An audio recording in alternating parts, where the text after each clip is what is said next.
so sorry about that, everyone. We are back. There were some technical difficulties to the show. I do really apologize about that, but we should be back live if we are. Sorry, I saw we had a good amount of you guys in, and then the technical difficulties kicked in, which lost a lot of you guys. I'm so sorry, but we are live. We should be back now. Share the link wherever you guys can. Smash the like button. Appreciate all the support. Like I said, I am so sorry for the technical difficulties. It's actually take 3 now on the post game show, but hopefully this one's here to stay, and we are good. Let me just get the here. If I unfortunately I'm having issues. Okay, here we go. You guys should be able to see me better now. So there we go. But yep, take 3 on the post-game show. Hopefully this is it. We got it set up. So if you want to call in everyone, you could do so by clicking the pinned comment in the chat. But an utter disaster at MetLife Stadium. And like I said, this is going to be a Jets therapy session. That's what we're here for. Appreciate all you guys tuning in, all the support, even though, despite, like I said, a very, very tough loss that, like I said, no sugarcoating, the season's over. There is no way to put it. No other way to put it. The season is over, period. I mean, the fact they go out, they win on Halloween. The Jets win on Halloween over the Houston Texans. That was so exciting, not only for the team, but for the fan base as well. Got us, got at least a lot of us locked back in. All right, we're in for the ride now. Here, we're ready. Let's go. All gas, no break. That old mentality. And then the Jets go out and do this to us. 31-6. I was talking about the tackling before we got glitched out there. I guess that's where I'm going to start. The Cardinals, not even only the run game. After looking at the numbers, the run game Jets' run defense wasn't as bad as it looked, but the tackling was the major issue. I mean, I guess I have to start in the first quarter, I believe it was. Sauce Gardner has Trey McBride knocked up. It would have forced 4th down. That would have been huge for the offense. Would have got the Jets back in a rhythm. Stopped them.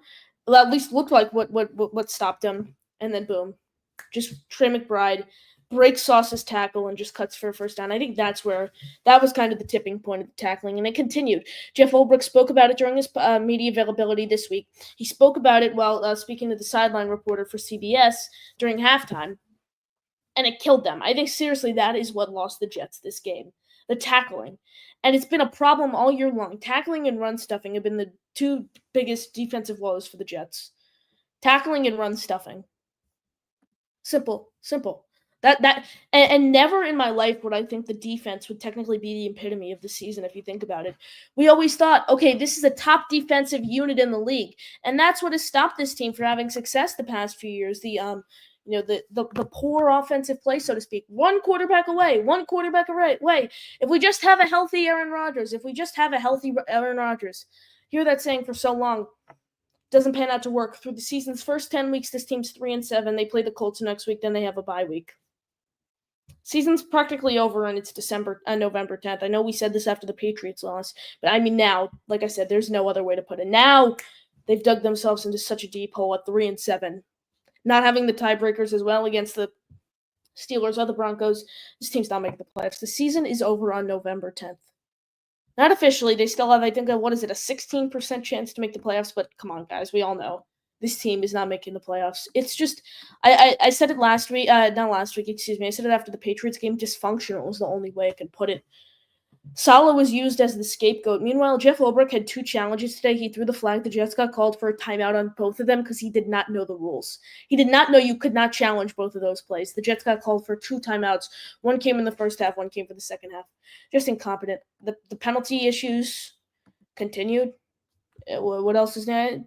The penalties were still 3 for 25. It looked like, again, after digging into the numbers, it obviously the score basically sums it up. Just a drubbing 31-6 victory for the Arizona Cardinals. But after looking at the box score, I thought it was a lot worse when I was watching it. Still, 3 penalties for 25 yards. There were a lot of, I think Javon Kinlaw jumped off sides on the first drive, which killed us. I think 2 of them came from Kinlaw. So 2 out of the 3 came from Kinlaw. Obviously, the Jets had the disgusting fumble loss. 6 for 13 on 3rd down. They had, 27-18 time of possession, 32-42 for the Cardinals. It's just, like I said, the same story every week, and I'm tired of watching this team go out and play, and I'm not going to sit here and yell. I'm not, because I don't know. I'm not going to waste all this energy on a loss like this. I'm not. So that's why I'm just sitting here telling you guys, Season's over, and it was not pretty. Robert Saleh was used as a scapegoat for this team. That's the only way to put it. He was used as a scapegoat, point blank, period. He was used as a scapegoat. Hasn't made a lick of a difference, Ulbrich instead of Saleh. Hasn't. I think what Woody Johnson was looking for is, okay, I want that culture change. I want that to click in. I want, there be, a change in these players' brains. I want leadership. I want, a coach to take accountability. That hasn't happened. Hasn't happened. It's simple. Look at the receiving game. The Jets' pass defense was not great either today. James Conner, 5 catches, 80 yards. Trey McBride, 4 catches, 71. Marvin Harrison Jr., 544 and a tutty. Benson, 2 for 25. Michael Wilson, 3 for 24. Elijah Higgins, 2 for 13, Dortch, 1, -1. And Kyler Murray, he also ran the ball everywhere. He had 2, although he only had 21 yards on the ground, he had 2 rushing touchdowns, which I want to get your guys' thoughts on the chat on this. I see you, Coon Dog TV. Appreciate you tuning in. I'll get your statements here in a bit. When Jeff Ulbrich went for that play on the 3-yard line, what were your thoughts on that play? I want to hear what you guys were thinking. I wanted them to take the points because it would have made it a 2-score game no matter what. I understand, the defense couldn't stop a nosebleed today, and I'm with you guys for those who are saying the defense couldn't stop a nosebleed. I completely understand what you were saying. But the defense looked terrible today. Terrible is the way to put it. But you have to take the points there. I had no faith in that offense getting 3 yards, especially once I saw the Cardinals stack the box. I'm like, oh, yep, sending the house on Rodgers. Boom, he's dead. And that's exactly what happened. Exactly what happened. What are your thoughts, guys? Smash the like button. Make sure you are subscribed to the channel. Share the show. Family, friends. We had a really solid amount of you guys in here, and then technical difficulties kicked in, and we lost you guys. So I'm so sorry about that. Let's see. Coon Dog TV. Appreciate you tuning in. It's tough to get excited to watch the games anymore. Yeah. It's just we've lost hope. You only get 17 a year, so obviously I'm going to watch the rest of the season. I'm sure most of you guys will as well. It's just like you said, it's not fun anymore. It's not exciting. This was going to be the year. This is what all was hyped up. A healthy Aaron Rodgers, a dynamic offense, Garrett Wilson, Breece Hall. It simply has not amounted to that. No way to sugarcoat it. Simply has not amounted to that.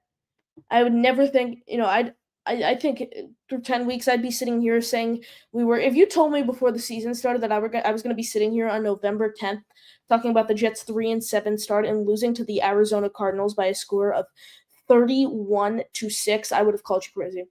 I thought there was a better chance that the Jets would start off 7-3 rather 3-7. That's seriously how I felt entering the season, but football gods and the Jets have proven to me that's not the case. I agree, Kundog. Stopped Connor pretty well besides the first drive, but Benson and the others tore us up. McBride did too. Yeah, I expected Connor that he should have he should have had a touchdown on the first drive. The call was right. He almost had a touchdown is the way to put it. Yes, he was down at the 1 inch line, whatever it was, but he almost had a touchdown on that first drive. Benson ripped this up. Murray, obviously per normal, had a great game running the football. And McBride was someone I spoke about all week, and people were like, nah, the Jets will have no problem containing McBride.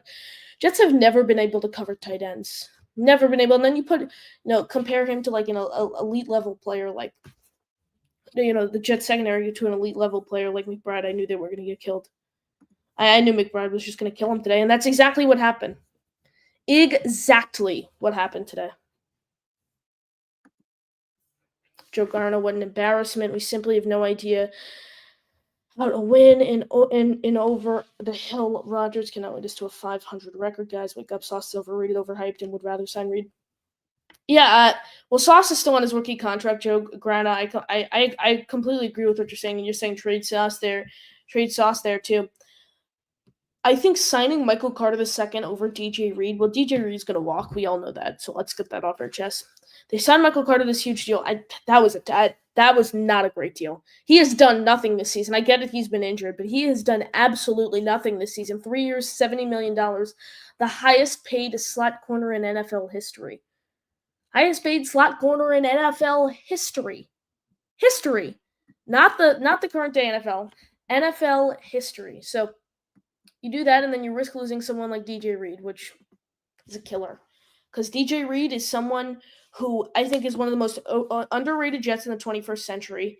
and could contribute a lot to this team moving forward. But you don't have the cap room to play him. And this team's going to start a rebuild next year. So why would a veteran like Reed, who's going to want to win somewhere, want to stay with the Jets? So I think it's going to have to do with both sides. The Jets not having the funds paired with Reed not wanting to come back. You could say Devontae's going to come back next year. I don't think Rodgers is going to come. I think honestly both. I think Rodgers is gone, and I think Devontae will go too. So that leaves you Garrett, Brees, Sauce, Jermaine. Rebuild incoming, Joe. Back to square one. Back to square one. It's the same thing. Back to square one every 4 years. Let's try something different. New rebuild. Back to square one every 4 years. It's like a cycle. It's insane. Reluctant Earthling, the horror. No other way to put it.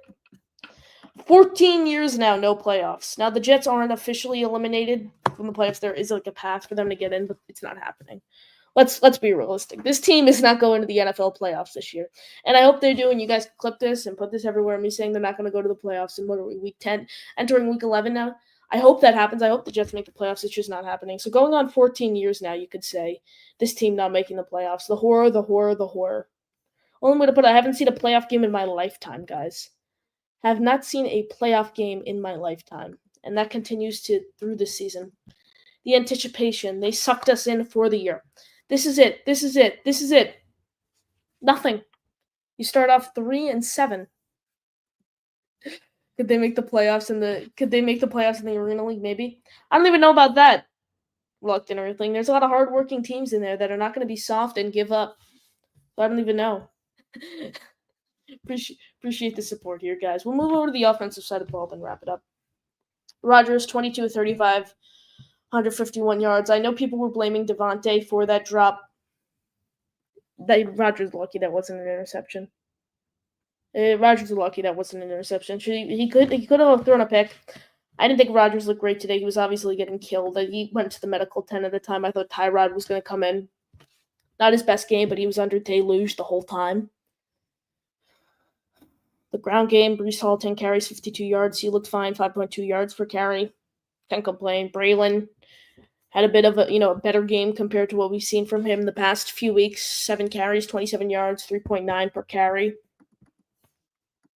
I mean, fine, I guess, but still didn't get the job done. None of them scored a touchdown. The whole offense didn't score a touchdown. 31-6.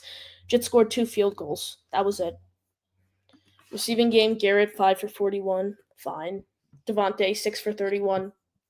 Had a miscommunication with Rodgers on one of the first possessions. It's the miscommunications continue. It's no other way to put it. Breece, 4 for 31. Ruckert, 2 for 17. Isaiah Davis, 1 for 10. Conklin, 1 for 8. Braylon Allen, 1 for 7. Yeboah, 1 for 4. Corley, 1 for 2. Gibson didn't record a reception today. I don't even know what to say anymore, guys. I mean, we just passed the 15-minute mark. If you want me to stick around a bit longer, submit your questions in the chat. Share the link, get some more people in here. Appreciate all you guys tuning in, all the support here on the show. But yeah, submit your. I see you guys in the chat. Submit some more of your questions. We'll keep it going here on this post-game show. Talking about not a great outcome. Yet again. I mean, I guess you could say last week we had something to talk about. We were excited. Let's see. Mr. Green Jeans. The reason for an up-and-coming coaching staff to come here is evaporating. Yeah. Why would someone like Ben Johnson want to come here? Why would someone like Ben Johnson want to come here? An up-and-coming coach like that, someone, I don't even know, like a coordinator. Like, why would even Vrabel want to come here? I'm sure he's going to get a lot of calls this offseason. Why would someone like Vrabel want to come and coach this team? Vrabel's my top option personally, just because he's a proven head coach. But I think Todd Monken's a good option. But again, why would any coach want to come here? It's getting to the point where I think Clint Kubiak might be a top option for this team because he's the Saints OC and he wants to probably run out of there. He's going to be a head coach candidate. I don't know.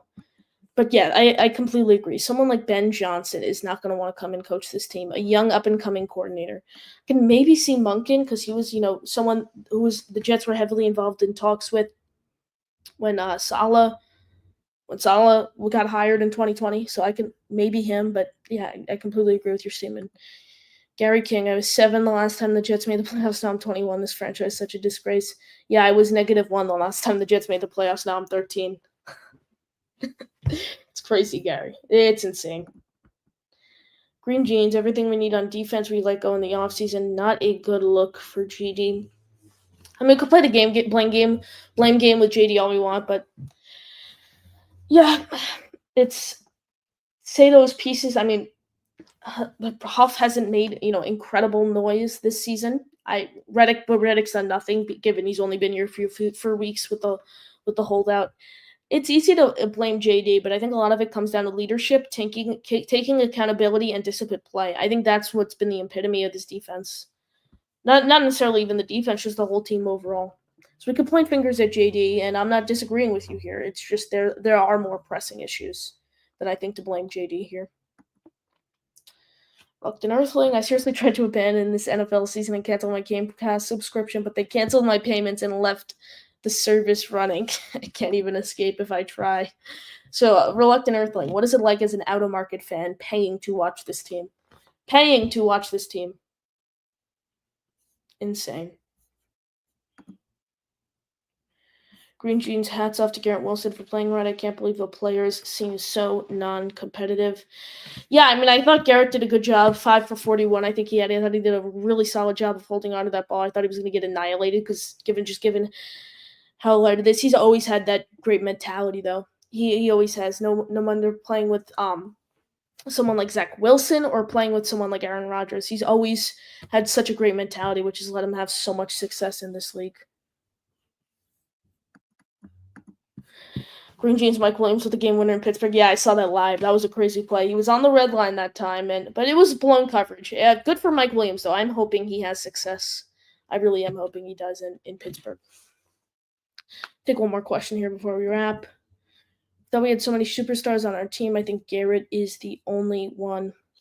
It's so, it's interesting to see who the Jets give a second contract out of that crazy 2022 class, or at least what it was hyped up to be. But Garrett's been the only player really this season, especially who stepped up out of that class. You gotta hope for improved play though for the rest of the season. I'm still rooting for this team to win. I'm not rooting for the tank.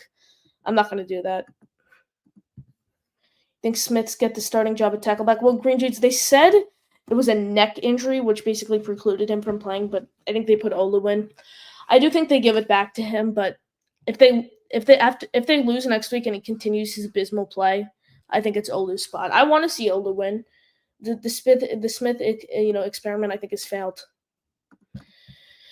Anyways, guys, appreciate you all tuning in. Smash the like button. Make sure you are subscribed to the channel. That'll do it for me. 31-6 loss for the Jets. Does it end? Does it end? Does the pain end? Does the suffering end?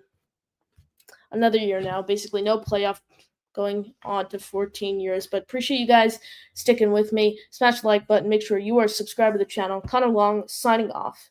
JTS Jets.